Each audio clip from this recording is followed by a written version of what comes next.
¿Qué tal? Muy buenas tardes, bienvenidos al Poligrama. Hoy es lunes 6 de marzo y hoy es importante, tenemos una fecha que hay que resaltar en la actualidad política regional, y es que en estos momentos continúa declarando en el TSJ nuestro presidente de la región de Murcia, Pedro Antonio Sánchez. Estaremos pendientes de lo que ocurra a lo largo del programa, pero hoy vamos a hablar de educación y lo vamos a hacer con Luis Prieto, es presidente del Sindicato Independiente de Profesores, del SIDI.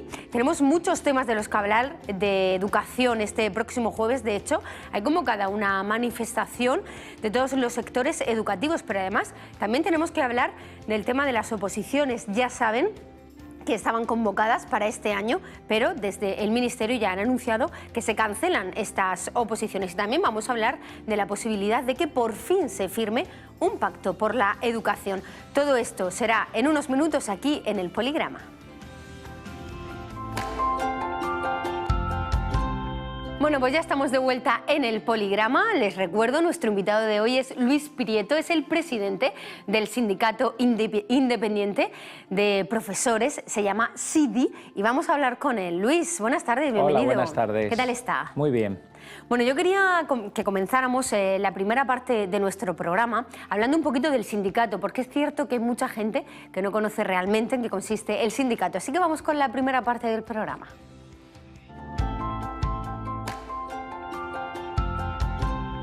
Y en el año 2002 es cuando se creó este sindicato, ¿verdad, Luis? Efectivamente. Bueno, cuéntanos brevemente en qué consiste este sindicato.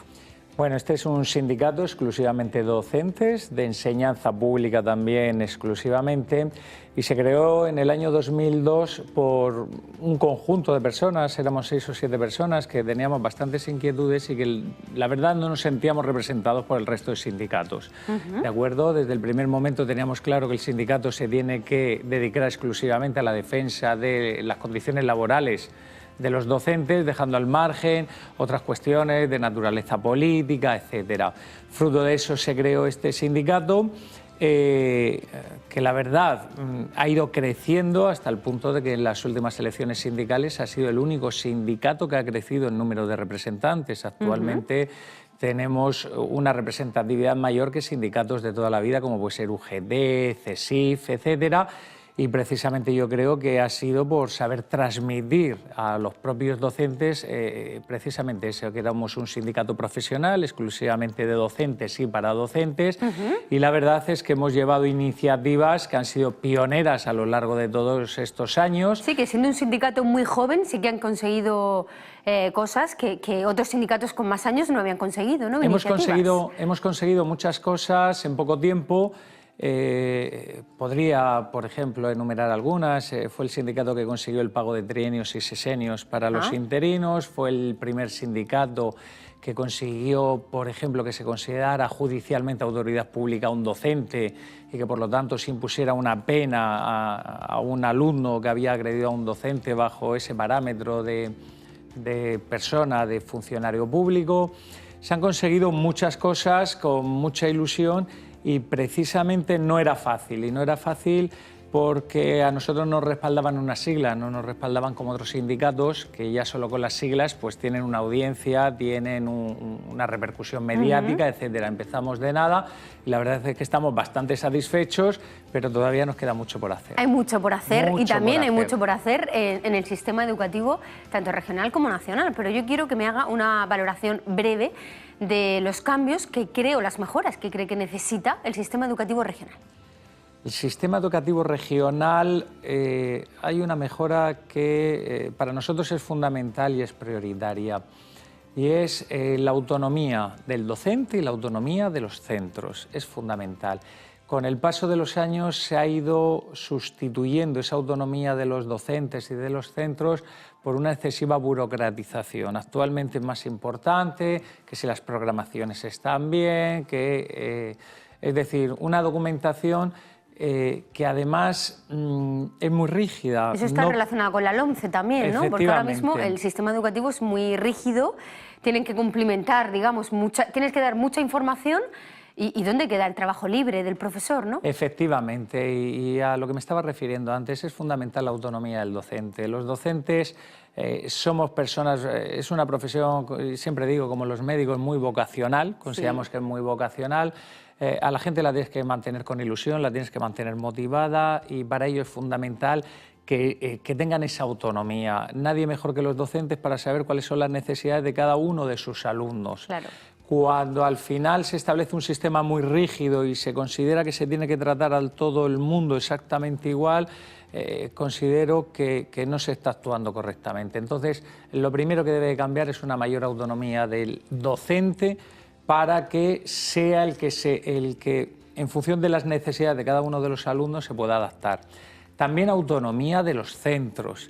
Estaremos todos de acuerdo que centros públicos, en este caso, ¿no? Porque es un sindicato que solo efectivamente, dentro de que estamos en una autonomía uniprovincial, es una autonomía en la que cada localidad, cada municipio, cada barrio tiene unas peculiaridades. Entonces es fundamental que los centros tengan una total autonomía para adaptarse a las necesidades del alumnado, del entorno, y aprovechar la peculiaridad, ¿no?, que tiene cada efectivamente. Y luego hay otra cuestión fundamental, que es el tema de la autoridad docente. La autoridad docente es fundamental. Los docentes han ido perdiendo autoridad. ¿Por qué se ha ido perdiendo autoridad? Desde mi punto de vista, en gran medida por la administración. ¿Y la familia tiene algo que ver también en eso? Sí, vamos a ver. La autoridad se ha perdido por tres temas fundamentales. Uno, que es la administración, que ha ido vaciando de autoridad al docente. Podría poner un ejemplo de la misma semana pasada, en la que me vino un equipo directivo de un centro, porque resulta que a un alumno que han suspendido una asignatura con un 0,75, resulta que la administración le emplaza a que la aprueben. Y le emplaza a que la aprueben porque dice la administración que en la programación no venía determinada cuáles eran los contenidos que tenía que alcanzar el alumno y qué metas debía de llegar. Le están obligando a ese profesor a aprobar el alumno. Efectivamente, de hecho me vino el director, el jefe de estudios, porque ante una reclamación de la madre todos estaremos de acuerdo que lógicamente con un 0,75 un alumno no está para aprobar. Y el hecho que en la programación no se establezca exactamente hay que llegar a un contenido, a este nivel, a este nivel y a este nivel, no puede ser óbice para que ese alumno promocione, es evidente. También las familias, y en este mismo ejemplo nos vale, es decir, yo recuerdo mi época que si yo, por ejemplo, a mi madre le comentaba que me habían suspendido, lo que menos se le ocurría era ir al centro a quejarse, etcétera. No, la responsabilidad era del alumno. Era suya, ¿no? O sea, exactamente, es del alumno. Efectivamente. Y en este caso, por ejemplo, pues es la madre la que reclama y la que quiere a toda costa que su hijo promocione con un 0,75, es decir, el interés de la madre es más que promocione a que aprenda. Con lo cual el alumno va a llegar a una etapa superior y se va a quedar totalmente desfasado desde el primer día, con el perjuicio que además se ocasiona al resto de compañeros. El resto de compañeros, porque quieras que no va a avanzar lo que es el aula, la clase del aprendizaje en el momento que haya alumnos que van mucho más retrasados. Para que no se quede colgado tiene que adaptar el nivel al alumno con un nivel más bajo, entonces no deja avanzar al resto de alumnos. Entonces, esa autoridad se ha perdido, ese respeto se ha perdido y desde mi punto de vista es fundamental el recobrarlo en aras a la mejora del sistema educativo. Bueno, Luis, vamos hoy con menos tiempo de lo habitual, así que le voy a pedir que vayamos un poquito más rápido. Nos vamos directamente al pasado.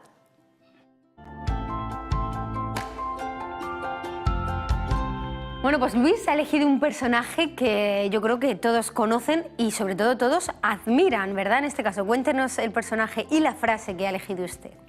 Muy bien, yo he elegido a Rafael Nadal, el tenista que todo el mundo conoce.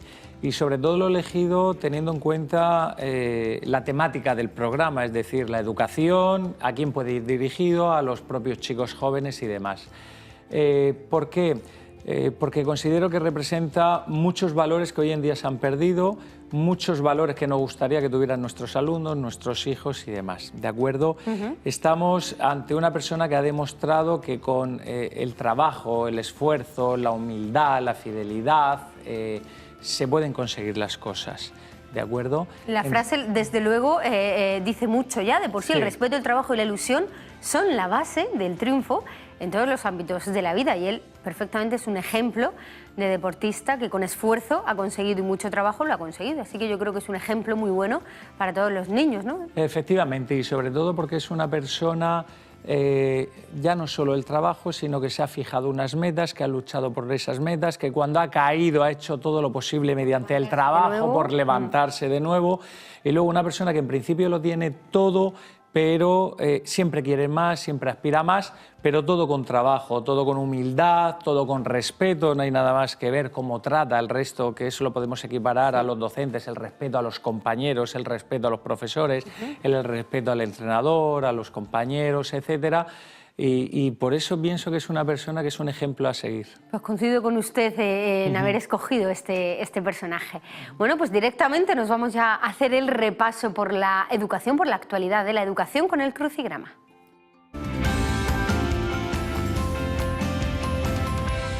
Y comenzamos ya. Yo le voy a decir a usted las definiciones, usted me dice el término y hablamos de ese tema, ¿le parece? Comenzamos con la primera. Ahí tiene usted la pantalla y va a ver también las pistas. Conjunto de pruebas selectivas en que los aspirantes a un puesto de trabajo, generalmente en la administración pública, muestran su competencia que es juzgada por un tribunal. Concurso, oposición. Oposición. Bueno, pues finalmente no va a haber oposiciones a maestro este año 2017, ya lo ha corroborado el Ministerio de Educación. ¿Qué opinan desde el sindicato? Afortunadamente no va a haber oposiciones. Desde nuestro sindicato evidentemente queremos estabilidad laboral. Esa estabilidad laboral normalmente se consigue siendo funcionario de carrera, pero en Murcia se planteó un problema por parte de la consejera de Educación y era que quería a toda costa que hubiera oposiciones. Claro, cuando se convocan oposiciones en Murcia y no se convocan ni en Andalucía, ni en Extremadura, ni en Castilla-La Mancha, ¿no? Efectivamente. Entonces, estabilidad laboral, desde luego, nosotros la queremos para aquella gente que está trabajando en nuestra región. No sirve de nada estabilidad laboral cuando lo que se pretende es sacar del sistema de los que están actualmente trabajando un porcentaje, que puede ser el 50, el 60, el 70%, para que vengan de otras regiones y ocupen esas plazas. Estabilidad laboral para los que ya están. No se trata de sacar a unos para meter a otros. Bueno, pues vamos con el siguiente término, acción y efecto de enseñar. Ahí lo tiene las pistas. Acción y efecto de enseñar. Enseñanza. Enseñanza. Varios sindicatos de la región ya han manifestado que están en contra de la orden de conciertos de enseñanza en bachillerato y en FP aprobada por la Consejería de Educación. ¿Qué piensan ustedes? Nosotros también estamos en contra.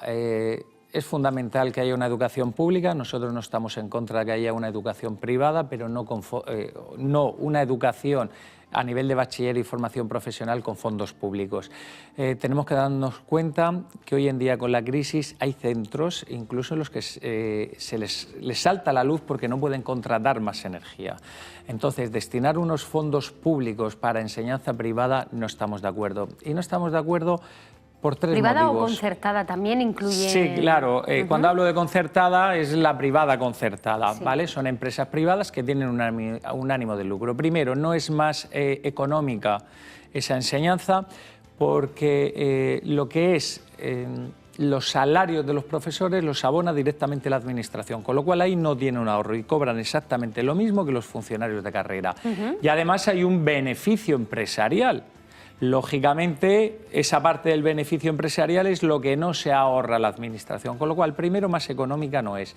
Segundo, se crean guetos. Nos guste o no nos guste, se crean guetos. Entonces, no podemos dejar la enseñanza pública para unos determinados colectivos y la privada concertada para otros colectivos. Y luego, en tercer lugar, ahí podríamos discutir en determinadas zonas en las que se necesitan más unidades, que se necesitan que haya más puestos, digamos, para esos alumnos. Pero en la mayoría de las zonas de esta región la enseñanza pública cubre todas las necesidades y es más, hay plazas vacantes. Entonces no tendría sentido donde hay unas plazas vacantes de ciclos formativos de formación profesional o de bachiller que se cree un instituto al lado, porque vas a vaciar el instituto público, si no vaciarlo vas a dejar a medias. Todavía es más importante en los ciclos formativos de formación profesional. ¿Por qué es más importante? Porque se ha hecho un desembolso muy importante en los talleres, etcétera, requieren un desembolso económico importante. Entonces no tiene sentido el no amortizarlos con la mayoría de alumnos posible. Montar unos talleres para 15 alumnos cuando puede haber 20 o cuando puede haber 2 ciclos en vez de un ciclo, claro, no tiene sentido que al lado se haga un centro privado concertado. Bueno, vamos con la siguiente palabra y última en este caso, no nos queda más tiempo. Reunión pública generalmente al aire libre y en marcha, en la cual los asistentes a ello reclaman algo o expresan su protesta por algo. Manifestación. Este próximo jueves, 9 de marzo, convocada una manifestación. ¿Cuáles son los motivos de esta manifestación? Vamos a ver, los motivos de las manifestaciones, en primer lugar, quiero hacer un alegato y una defensa de lo que es la manifestación, que es la exteriorización de los sentimientos de mucha gente, ¿de acuerdo? Y normalmente se recurre no como primer medio para exteriorizarlo, sino ya cuando se recurre a una manifestación, a una concentración, ya es que se está llegando al límite, ya es la única forma que ves de expresión de la voluntad de esas personas. Y se han agotado, digamos, todas las vías, ¿no?, de diálogo. Y efectivamente. Llega un momento... Y cuando no hay ese diálogo, ya no te dejas oír en los despachos, que es donde realmente debería de oírse pues a los no queda implicados, otra, ¿no?, tienes que exteriorizarlo en la calle. Una de las primeras reivindicaciones que hacéis es que haya por fin un pacto por la educación en la que además estén representados todos los sectores de la sociedad. Efectivamente, estaremos todos que algo a lo que se llega consensuado de manera consensuada, lógicamente la eficacia es mucho mayor, claro, además de la motivación que tienen todos porque se implican en aquello, en lo que han intervenido, en aquello en lo que han acordado. Consideramos que es necesaria esa manifestación y otras reivindicaciones, sobre todo por defensa de la escuela pública. Defensa de la escuela pública, defensa de los valores de lo público, que parece que van cada vez un poco en detrimento de lo privado. Bueno, pues estaremos pendientes de todo lo que ocurra porque es una manifestación a nivel nacional y también aquí en la región, obviamente, así que estaremos pendientes. Bueno, pues nos vamos directamente a nuestra siguiente sección. Nos vamos al lado bueno.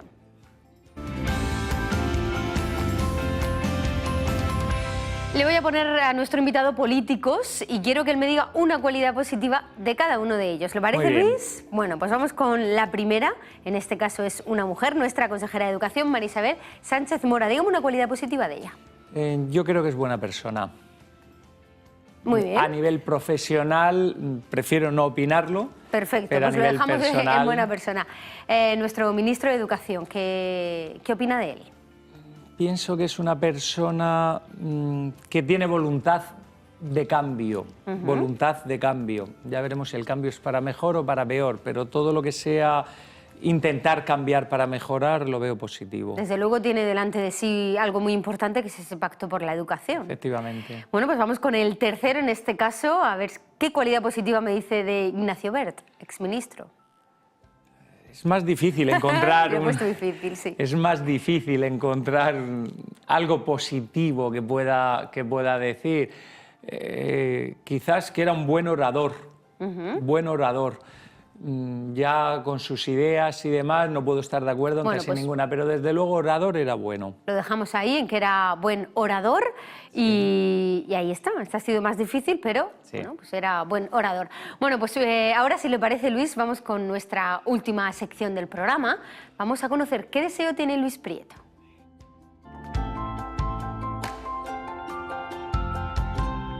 Y ya saben que tienen a su entera disposición nuestra cuenta de Twitter, @elpoligrama, y aquí vamos a publicar en este preciso momento en directo el deseo que tiene Luis Prieto para el futuro. Cuéntenos. Si solo puedo formular un deseo, evidentemente puedo tener muchos, pero desde luego para mí el deseo fundamental a día de hoy es que no haya ninguna familia sin un hogar, que no haya ni una persona que no tenga un alimento para echarse a la boca, y como estamos en un programa de educación, que no haya ningún niño que no tenga un pupitre en un colegio y en un aula. Perfecto, Luis, pues ahí queda ese deseo que tiene usted como presidente de este sindicato. Luis, muchísimas gracias por haber estado en el Poligrama. Muchísimas gracias a vosotros por invitarme. Nos han quedado temas, pero por falta de tiempo, bueno, pues ya lo invitaré de nuevo y volveremos a hablar. Muy bien. A todos ustedes, como siempre, agradecerles que estén al otro lado de la pantalla. Mañana estarán con nosotros en el Poligrama Marian Alfonso y Belén Fernández. Ellas son las portavoces de la plataforma anticorrupción de la región de Murcia. El miércoles estará con nosotros el rector de la Universidad de Murcia, José Orihuela. El jueves nos visitará Antonio Puche, él es miembro del Consejo General de Ciudadanos. Y el viernes cerraremos la semana con la visita de David Martínez Nogueras, concejal de Cultura del Ayuntamiento de Cartagena. Ha sido un placer. Mañana de nuevo les espero en directo a la 1:30 de la tarde en el Poligrama de Televisión Murciana.